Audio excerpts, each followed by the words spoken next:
Hi everyone, Kato here, coming at you today with another Grievous strategy video. What? Yeah, kind of becoming a thing, isn't it?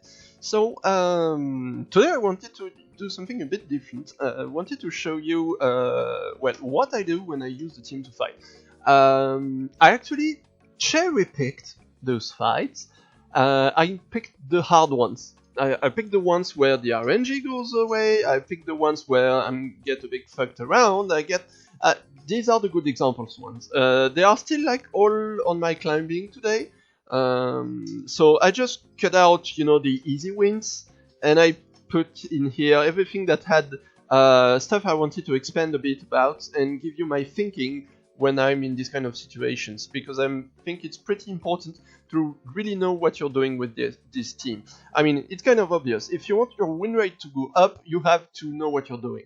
So here we go. I will try my best to remember everything I wanted to say about the team. Also, my T3 M4 is gear 12 now. Yeah, I just put in gear 12 plus 4. Actually, I had a lot of pieces left, and and that's doing some pretty solid things. So, as you could note already, I'm fighting against some Marauder teams because, as I said previously, fighting against a Marauder makes the fight a lot more RNG based.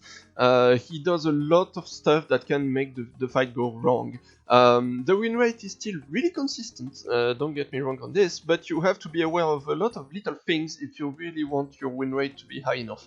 So let's get into it. This first fight I think isn't really a good example, it's just a fun one for I don't remember what reason.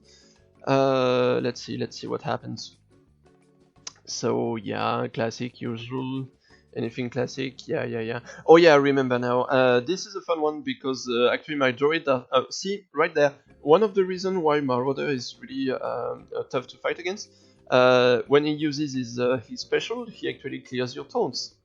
Yeah, so you can get like tauntless and your tunes can be really open, and T3 can be open, and that's also why any other comp than this one, that the one I'm using with L3, is at risk against the teams with Marauder, because if BB8 is your only taunt, you can see that BB8 doesn't have taunt anymore and got shocked, so you won't get any taunt back. L3 will get her taunt back if she needs to, because she just cleanses herself over and over again. So she will be the tank you need if you want the fight against Marauder teams to be as reliable as possible. So next, stuff happening.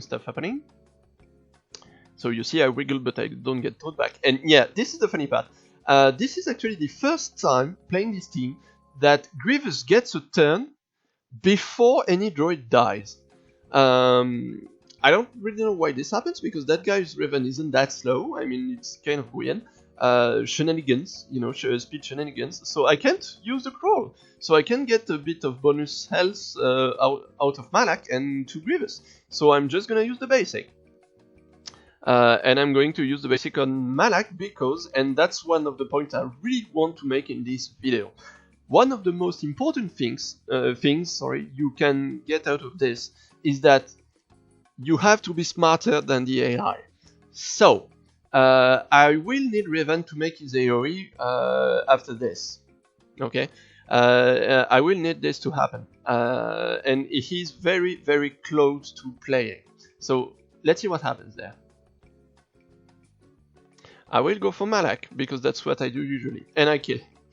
Okay, I was very lucky there, because if you check again, I have Corrupted Battle Meditation on me. Okay, so when I do this, I get a crit. Okay, I get lucky on this one. I have 40%, and yet I get a crit. I have like 41 because of secondaries and stuff. Had I not got this crit, Malak would be alive, and Malak would have used the drain. So he would have killed, he would have killed HK because of Deathmark.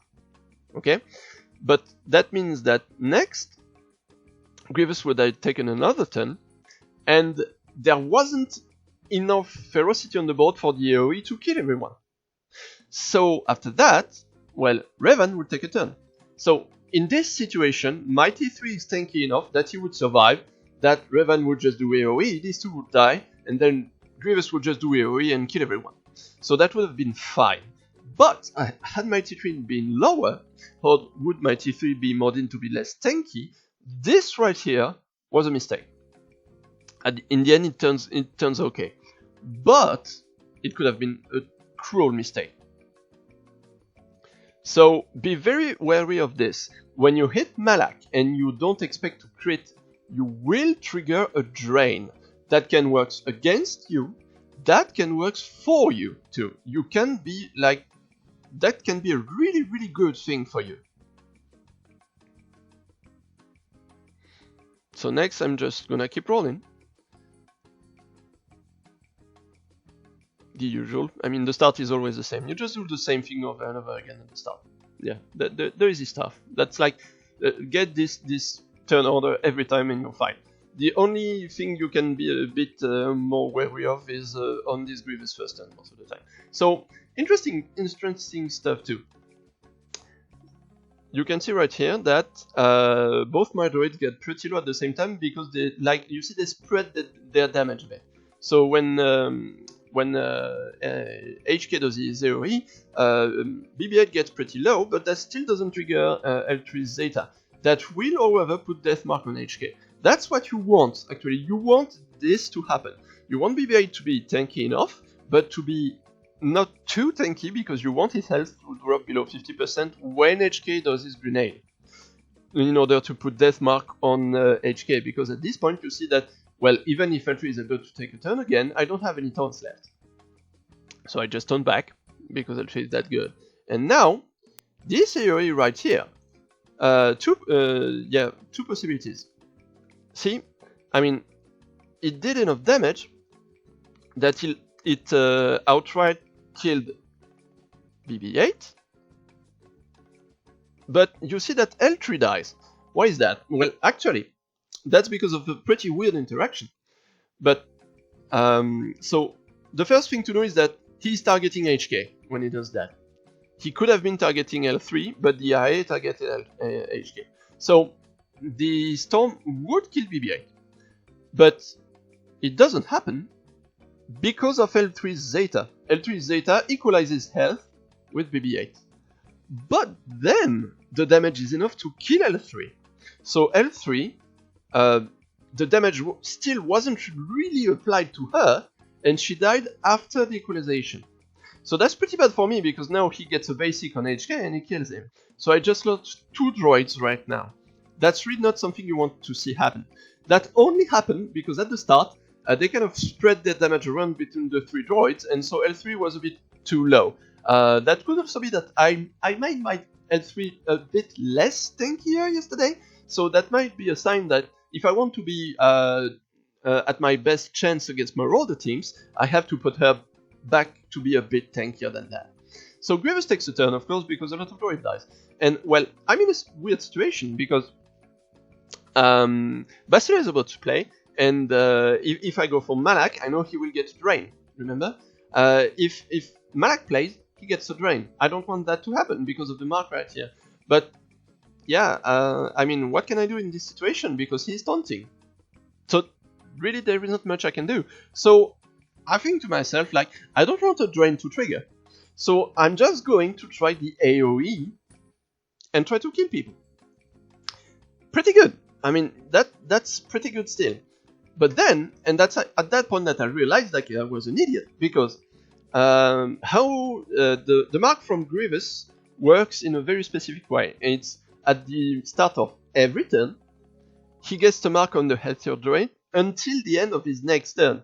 So you can see that the mark is gone, and that, well, BB-8 get blasted, and well, so will T3, because this will, BB-8 is shocked, so this will be an AoE.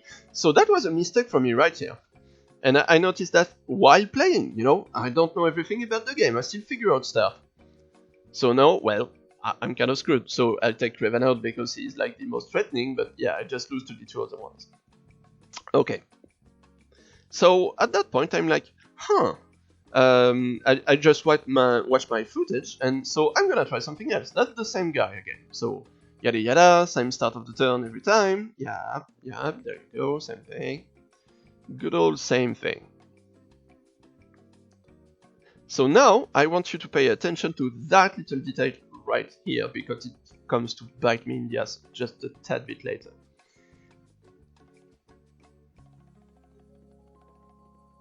So L3 gets attacked, she counterattacks, so that's not 100% since she doesn't have the Mark 3. She gets a crit, which is a pretty low chance, considering that I don't want her for crit chance at all. And she puts Malak just below his threshold. So he gets a drain, that's okay, and he gets to full life. I want you to pay attention for this, because that will come to bite me in the ass a bit later. Okay. So then, that is pretty bad, because I just had 2 Dorit dies at HK's grenade. I mean, that's not like a death sentence, I can still pull this out, but it's pretty bad. That's really not good for me. And you see that, yeah, BB-8 just comes under just a bit too late. So right now, I don't have corrupted battle meditation on Grievous because someone died before Bastila could put corrupted battle meditation on him. So I know I'm gonna get a crit. I know that the AoE won't kill everyone because they don't have enough ferocity. So I think to myself, yeah, I'm not gonna win right now. So what can I do? Actually, the next in line to play is Bastila. So I could just go for Malak and kill him, but then I will have corrupted battle meditation on me, and BB-8 will die, and I will have corrupted battle meditation, so I won't win. So I take Bastila out, because I think like, yeah, this way I won't have corrupted battle meditation. There is Revan playing after her, and yeah, that's something you can see too right there. You know that Revan is the fastest, because Sigma Order isn't really fast anyways. So you know that the next in line to play is Revan.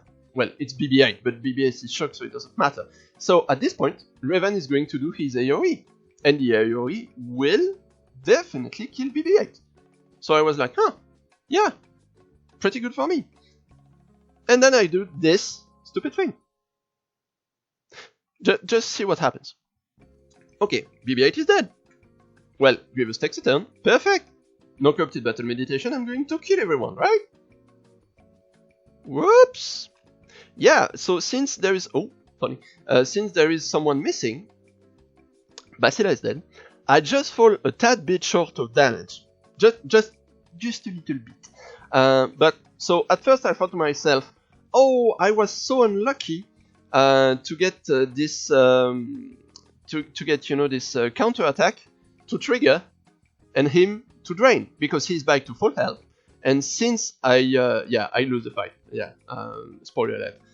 Since then, he's back to full health, while the AoE doesn't kill him, just because he's back to full health. Yeah, oh, I was so unlucky there. And then I watched the footage again, and I thought, right there. So, yeah, if I thought this through hard enough while fighting, maybe I just would have used BB-8's auto attack on Malak, and then he would have died on the AoE, you know? Yeah, because I do something that is absolutely useless. I mean, 100% useless. Bonus potential on Grievous isn't gonna do squat at this point. Instead of attacking Malak. Had I attacked Malak, oh, I don't know, let me just see what happens right now. Oh, he's so low, I think that little BB-8 hit would have killed him. Yeah. So, lesson here. Before saying that RNG sucks, try to learn from your mistakes, okay? Because that was a terrible mistake on my part, and that was a fight I should have won, because I played it the right way.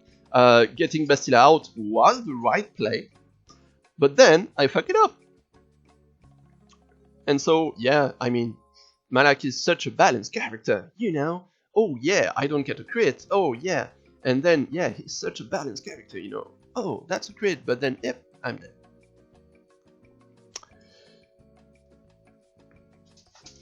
So, one more fight, same guy again. Because, you know, I was climbing, so that guy was on my way. I was climbing way too early, actually, I was looking at footage.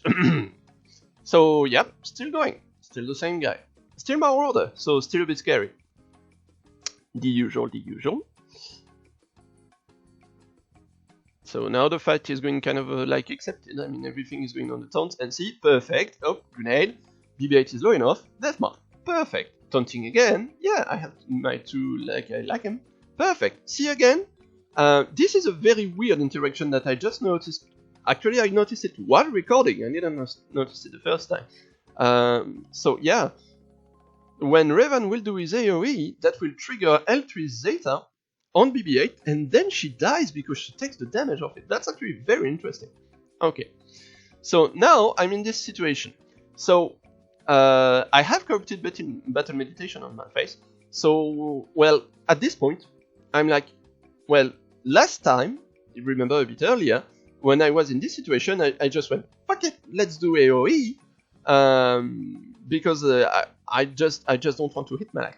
But, well, since then I've learned that the mark will go away. So doing the AoE is like, I have like 2% chance of getting 5 crits, because I'm not an LT 101. So, yeah, I know that I will get 1 or 2, and 1 or 2 people might die, and that's basically it. So, yeah, I'm gonna lose just after that, because Bastila is gonna take a turn, and she's gonna blast my droids away. So, I can only hit Malak, so I don't have the option of calling Bastila. So, at this point, I know the only thing I have left, because I had this weird interaction between L3 and her Zeta and stuff, is to go for a 50-50. So, Bastila is about to play. But I know that I will get Malak down under his threshold. I might even kill him. Killing him wouldn't be good, actually, because that means that Bastila would play next. But if I don't kill him, and that is very likely, he will get a drain. So, I was thinking about it. I should have let it running. See? Okay, perfect. And he drains. And that's a 50-50 right there. I won it. I won a 50-50, so I'm not very proud of myself. This fight here is a win. It feels like a loss. You know, it should have been a loss for me. But the fight just before that, if I had been smart enough, it would have been a win. So this is a win by RNG. The one just before was a loss because I was an idiot. See what I mean? The win rate, if you want to perfect it, you have to be smart about it. You have to realize how the team works and how the interaction between the team works. Yeah, I mean, now, just blast away. Here you go. Easy enough. But see, that's all these little things. And that's another great example that you can use a drain to, well, to do whatever you like with it. So next, the guy in first place was a trooper. So, you know, trooper actually is a lot easier because you can manipulate trooper around. You can make it do stuff. Trooper is most of the time pretty slow, so you know when he will AoE. And he gets counterattack. Yeah, that's huge actually, that he gets retribution, because you can trigger it the way you like. In my meme video, like 2 days ago, you saw that I showed how you could use the oh fuck, I went too far. You could use the retribution to make him kill someone that was marked or was taunting, and to make Grievous take a turn right away. That is definitely a thing. Like if you have HK with Deathmark and you know that he's going to counterattack on HK, you know that you will get another free turn with Grievous. So yeah, I wanted to show this. Again, that's my droids are so tanky that I get no death out of this situation, which is pretty rare in my book. That's really because I have my really tanky droids, and this guy doesn't have a lot of attack in this suit. But then, watch this. So this is a lightning on a shocked HK, so it's gonna AoE. So I'm like, oh fuck, I'm dead because T3 is gonna die. Nope! So T3, right now that he is gear 12, is actually so tanky that he doesn't die on this. I mean, that's pretty huge because he doesn't have any protection left, and that's 37,000 damage, and he's still pretty healthy actually. And yeah, that's not with him that L3 triggered. That was with HK, because he's right in the middle, and he's the one who took it up front with Deathmark, so he's the one dying. So L3 equalized with HK, and T3 on the side just survived a freaking lightning shock by Bastila, because he's gear 12 now, and I have him, I think, at I will check. Yeah, let me check right now actually. Oh fuck, the game is closed. Yeah, so you can see it. I put it on editing, but he's like really tanky now. So yeah, like a boss. I mean, mod your T3 that way for protection arrows, and you see that could have been an RNG part. Oh, T3 then is dead. The fact that she can get a lightning on someone with shock is pretty RNG. That won't happen often a lot, but when it happens, you don't want it. Well, T3 just die usually, but now, well, it doesn't. So less RNG. Yay, yay, pretty great. So now I'm in this situation. The 3 droids here could die because, well, again, I'm going to make another mistake. I'll show you my mistakes. You see, that's how I learned the game, and that's how should you. I could go for, say, Trooper or for Malak, because they both count. And in my mind, it's like, hey, he's gonna use the counter attack, and well, any of these 3 droids could die, you know, because he's going to aim for whoever. He would just the 3 of them are at the same priority level, so one will die. And if T3 dies, well, I've just lost the game. But if one of the other 2 dies, I won. So I just go for it, because it's like, yeah, I have 66%, and that's pretty good, you know. Okay, so let's just think about it for a second right now. Okay, I win the game. Yeah, spoiler alert, I win the game because he aimed for someone that should have died. But hey, knowing what I know now, during the fight I was like, he's going to play anyway after that, so he will AoE, and if he gets an AoE, T3 is 100% guaranteed to die, you know, because he takes an AoE. But had I hit Malak right there, Malak would get a bonus turn, because he would get under the threshold, you know. And then the mark goes out before his turn, because the marks goes out, as I said previously, at the end of Grievous' turn. So had I did that, Malak would have been the one to play, and Malak would have the choice between these 2. He couldn't hit T3, so there I win because of RNG, but actually that's a 66.6%, where if I went for Malak, I had a 100% chance to win. I couldn't lose if I went for Malak. I still win, and I get those pretty big numbers people like so much, but that's a loss in my book, because I fucked up. I could have went for Malak, and he couldn't have drained T3, he would have drained someone else, and I would have won just after that, 100% guaranteed. So I fucked up. I fucked up. You see win, but I fucked up. And that's important to notice. Yeah, but anyway, so that's how you should think every time you play the game, every time you play this team. You want to minimize the impact of RNG as much as you can. And if you do that, you can get into a situation where you always win. I mean, that game just before, I had a 100% chance to win if I did the right play, but I did the wrong one, and if I played it 3 times in a row and made the wrong play 3 times in a row, well, one of those 3 I would have lost it, you know. That's pretty easy to get, but right now you can see a fight going just perfectly right. HK dies first, like it should, then I won't go for Malak because I don't want to, because there is no need really, because the counter attack is just enough.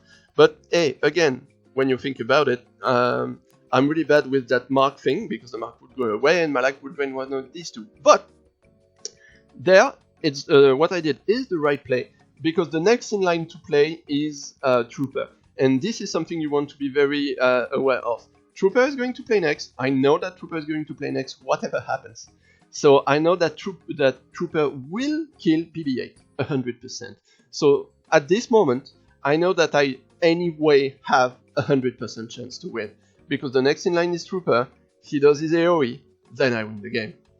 When you are in this kind of situation, the fights are 30 seconds long anyway, so take a break, think about what you see, and try to think about all the little interaction that goes along with the game. Okay, that's really the important part, and that's what I wanted to show you. This video was supposed to be like 10 minutes long, and I rambled over again for 25 minutes, so I know that I have to try to keep my video a bit shorter to keep you interested, because hearing me rambling for so long isn't good for your ears, isn't it? But anyway, I hope this little video showed you a bit more about how to win with this team. The win rate is very, very consistent. You see some people saying that they don't get that kind of win rate. Well, most of the time that's just because, I'm not going to say that they suck at this game, but yeah, when I think about some people, that's because they do. But most of the time, that's just because they don't take the time to think about all these little things that make or break games, and they are very, very important. I thank you all for watching this video again and for listening to all my rambling, and I will see you later. In the meantime, keep playing Warlord and save your Grievous. He's the meta now.